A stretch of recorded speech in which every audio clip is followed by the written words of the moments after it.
to talk about how digital twin technology and other advanced technologies are transforming entire industries and society and communities and cities.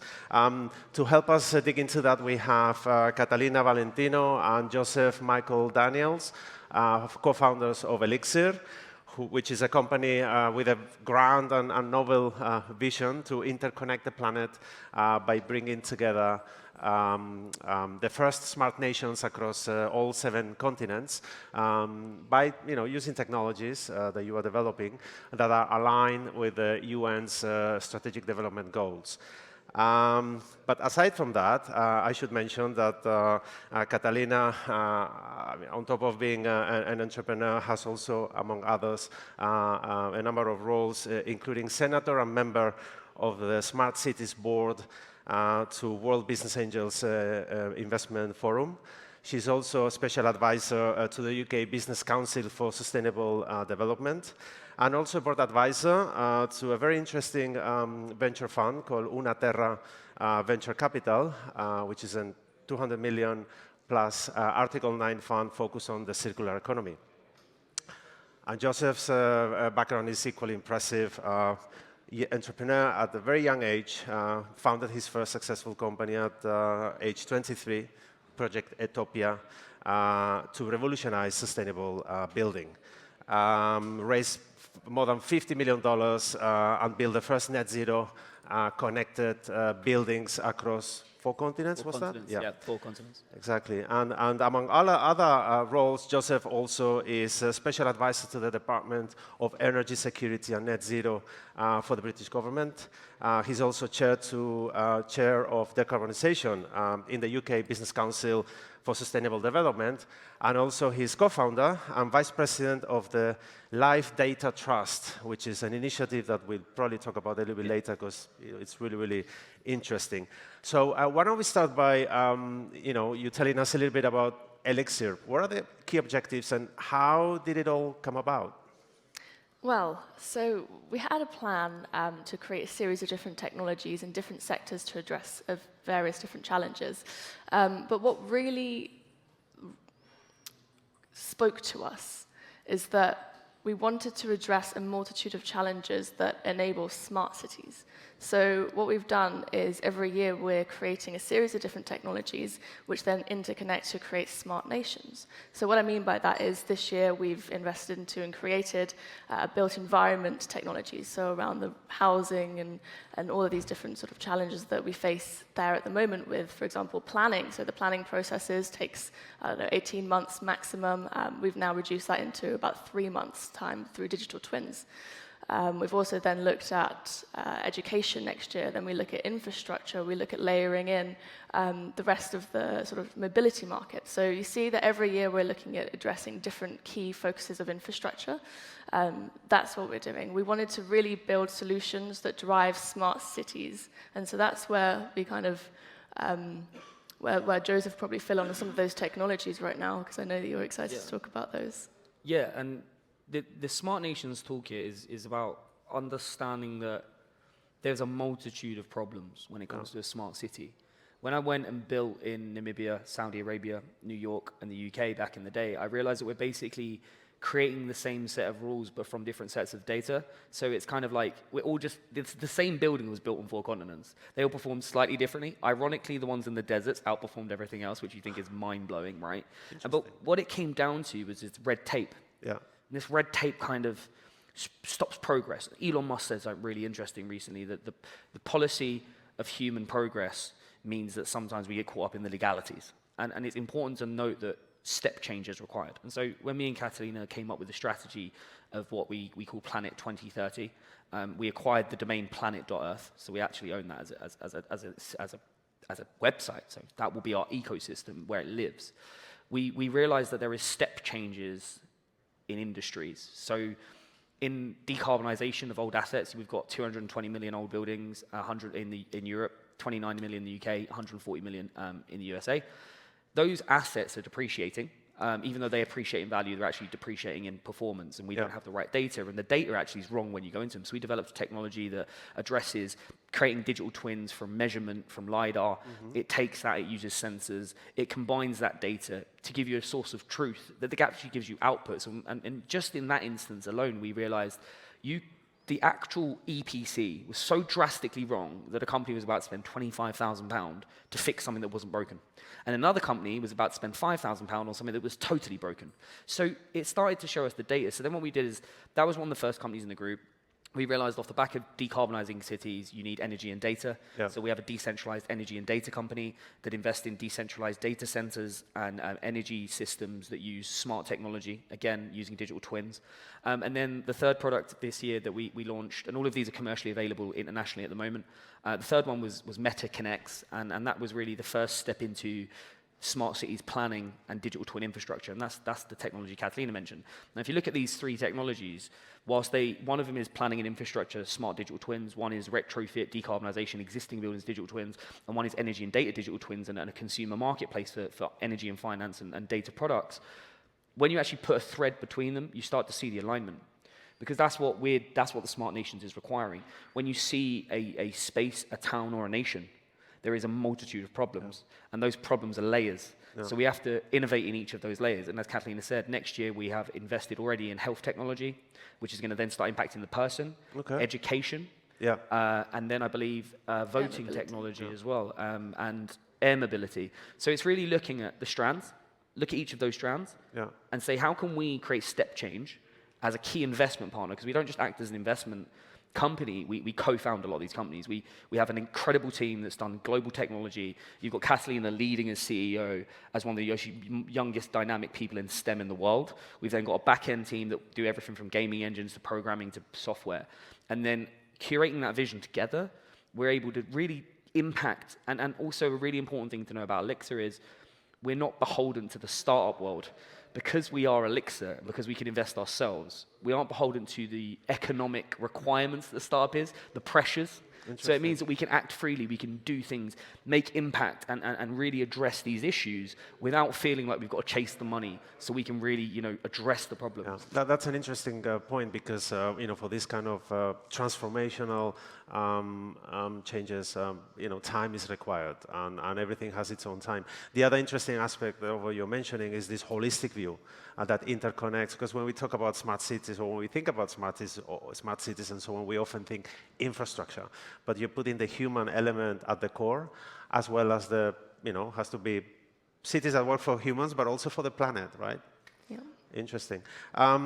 Digital twins, you mentioned. Can you elaborate a little bit of that? Maybe even tell us a little bit, in case there's somebody out there that doesn't know what a digital twin is. Can you define that a little bit, and then tell us how you build those digital twins, what kind of technology you're using, and give us a few examples, perhaps. Yeah, of course. I'll answer the first part there for you. So a digital twin essentially is a copy of something that exists in the real world applied digitally with data integrations. So it's actually something that exists. It's not just a copy. You've actually got the data there to actually simulate what things could look like and could be like in the real world. What that does is it reduces the risk. So rather than performing, for example, in education, if you wanted to train somebody in construction, obviously it would probably be theoretically led first. You couldn't really get somebody into a construction site immediately for the health and safety risks, so they're not trained. Whereas what you could do is create an immersified environment where they can train in a real project with things like VR headsets or haptic gloves, so you can feel like you're in this environment, and you can actually learn how to build construction in projects that exist in the real world, but actually you're doing it in a much more comfortable environment where you don't have those risks. But then there are other benefits as well, so it's environmental factors. You don't have to travel onto sites or, well, in this particular example, there's obviously other applications, but there's also the fact that it's access as well. So there's plenty of people around the world who don't have access to go and travel to these places for work or for education. So what you do is you also bring it into a digital environment where people can have access to these tools. But then you can also apply it to things like medtech. I mean, think of doing all of these different procedures on humans. I mean, there's a big risk there. So if we can create a digital copy or a digital twin with all the data elements, then we can simulate and perform procedures on the copy of something that's in the real world, rather than exposing ourselves to risk on potential injury or death, might I say, on this human being. So that's the real use case for things like digital twins, and I think Joseph will be really well placed to talk about how we can build a digital twin. Yeah, so like that's so eloquently put. That is what it is. It's simulation, right?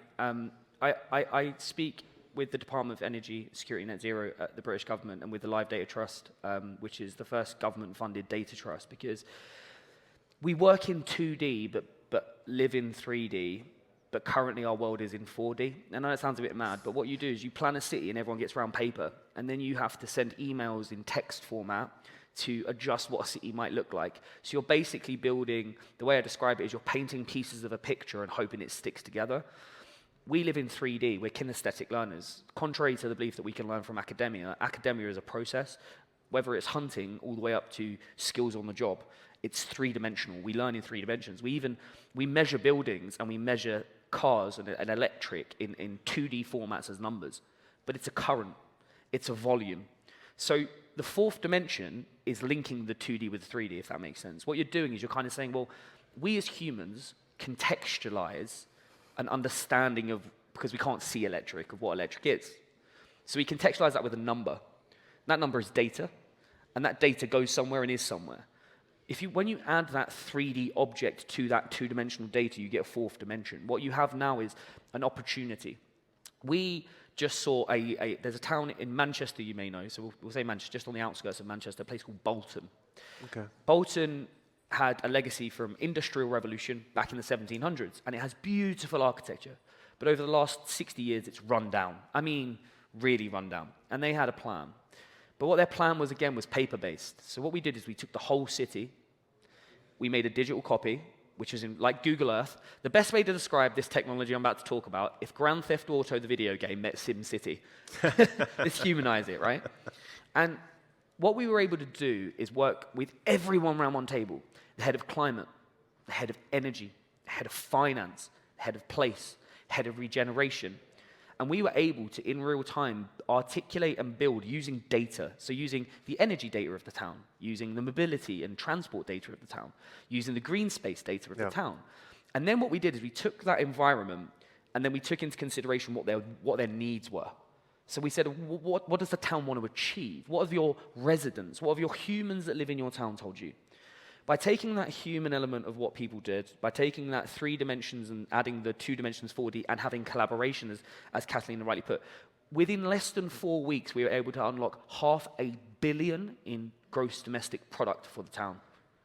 That's $500 million that's now, over the next 25 years, going to situate in that town. Mm-hmm. So what it allows you to do is collaborate, and as Kathleen said, simulate. And that can be applied to any environment. But the key, really, is the data.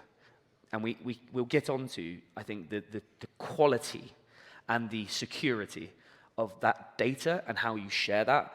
But starting with that digital twin, you've got the copy, we can put data into it, and then you have to move on to how do we better share and better understand what the 2-dimensional data goes into to make that 4th dimension exist. Okay, so that 4th dimension, we can think of it as the context to the data. That's exactly. The very important context to the data that basically encompasses a lot more than what the 2 dimensions will give you, which is often the focus for architects and so on. Exactly. By bringing all these people together, you can generate this.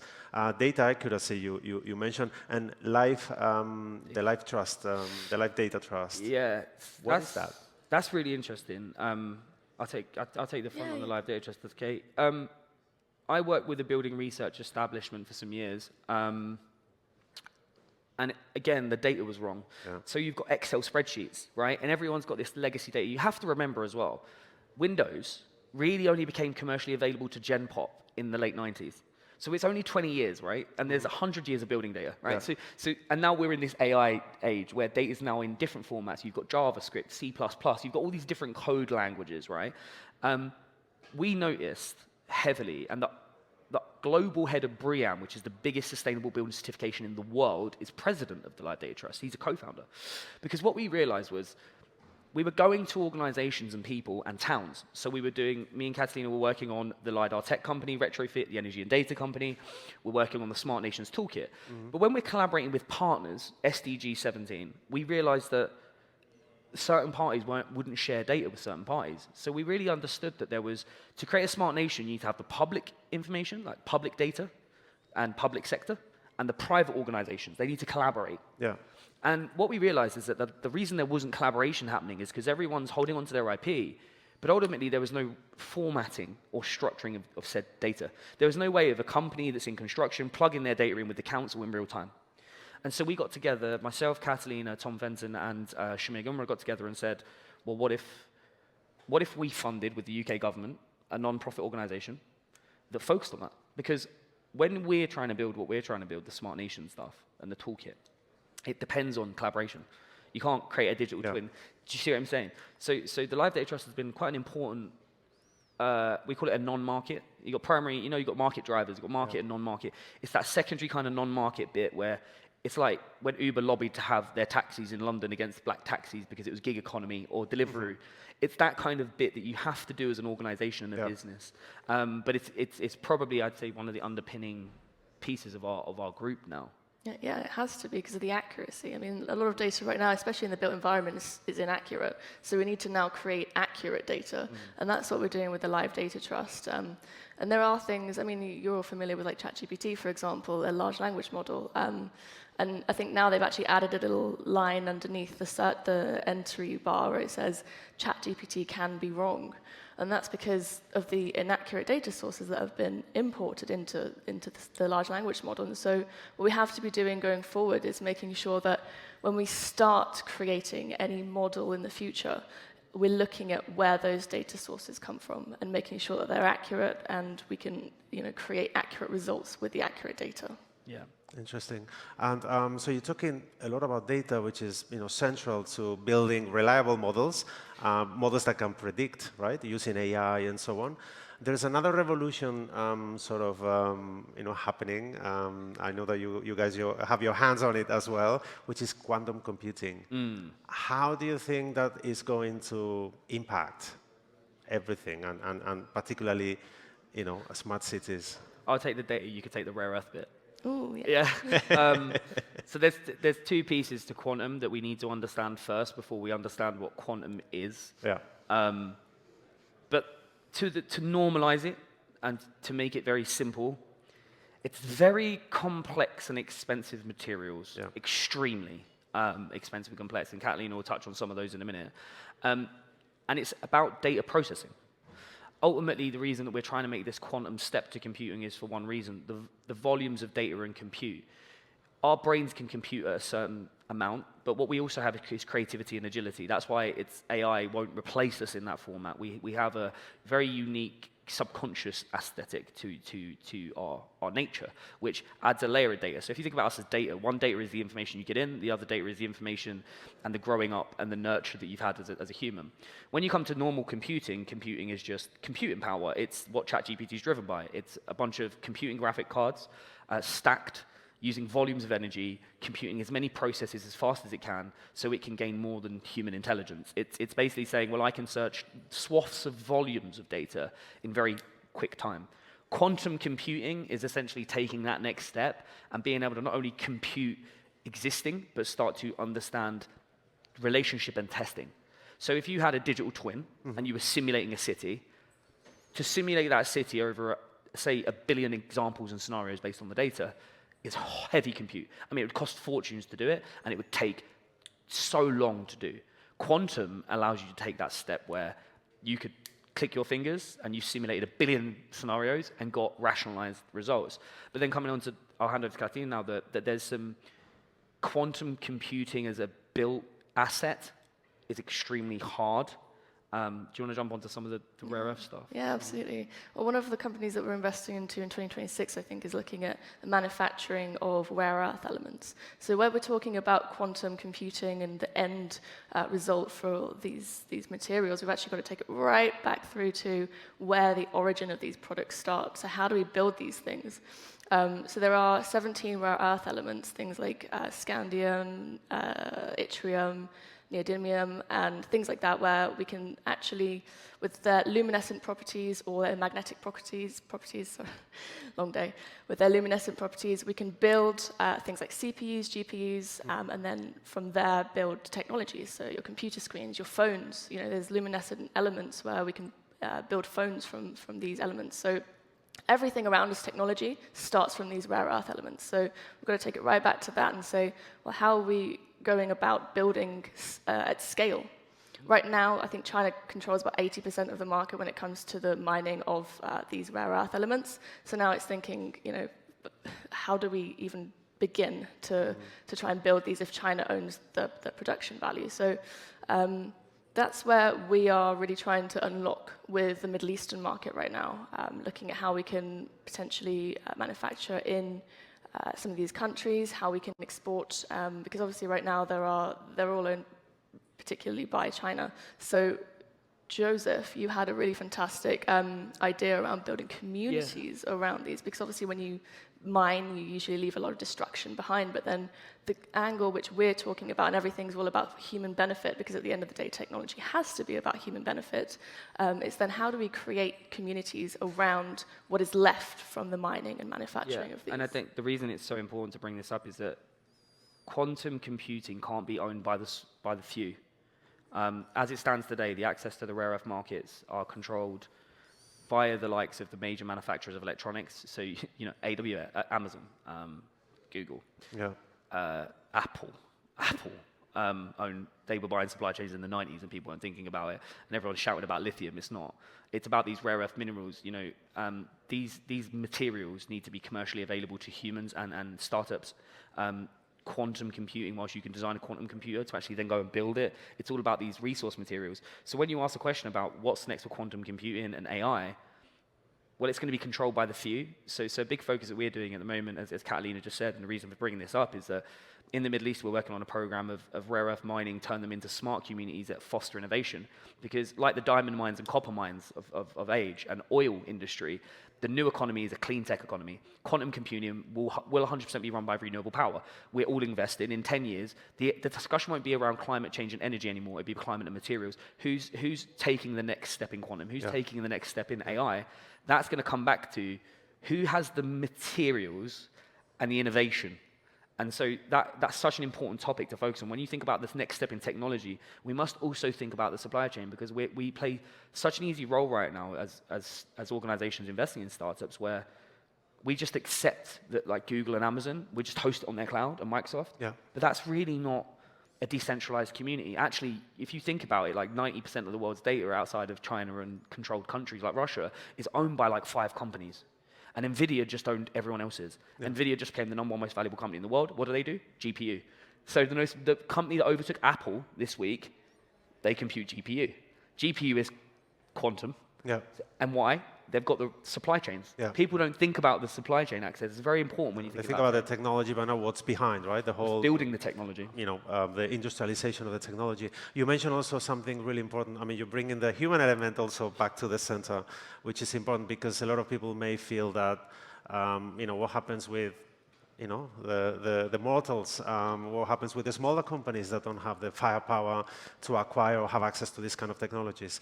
Who's going to drive the democratization of this? Is it the policymakers? Is it revolutionizing startups? Or both? Yeah, well, I mean, there's a lot of concern around data and who owns the data.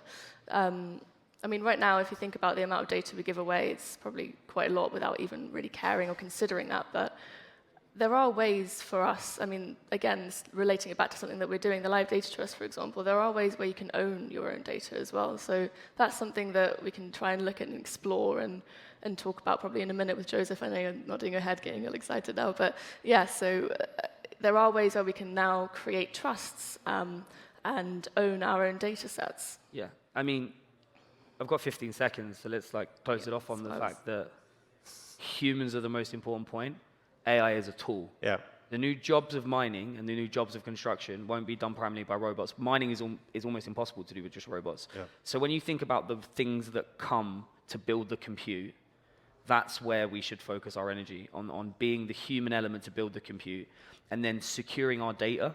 And that I can't explain enough. The interplanetary filing system, something new that's come, worked with NASA and MIT, Layer of Data Trust will be using it. It fractionalizes your data. So basically, the second you send data somewhere, it sends it in a kaleidoscope over 5 different places. So you can feel secure, because your data, believe it or not, is the reason that Apple, Facebook, Meta, and Google are worth billions and trillions. That's the reason, your data. Yeah. Thank you so much. Thank you, Une. Thank you, Joseph. Thank you, Catalina, for this great.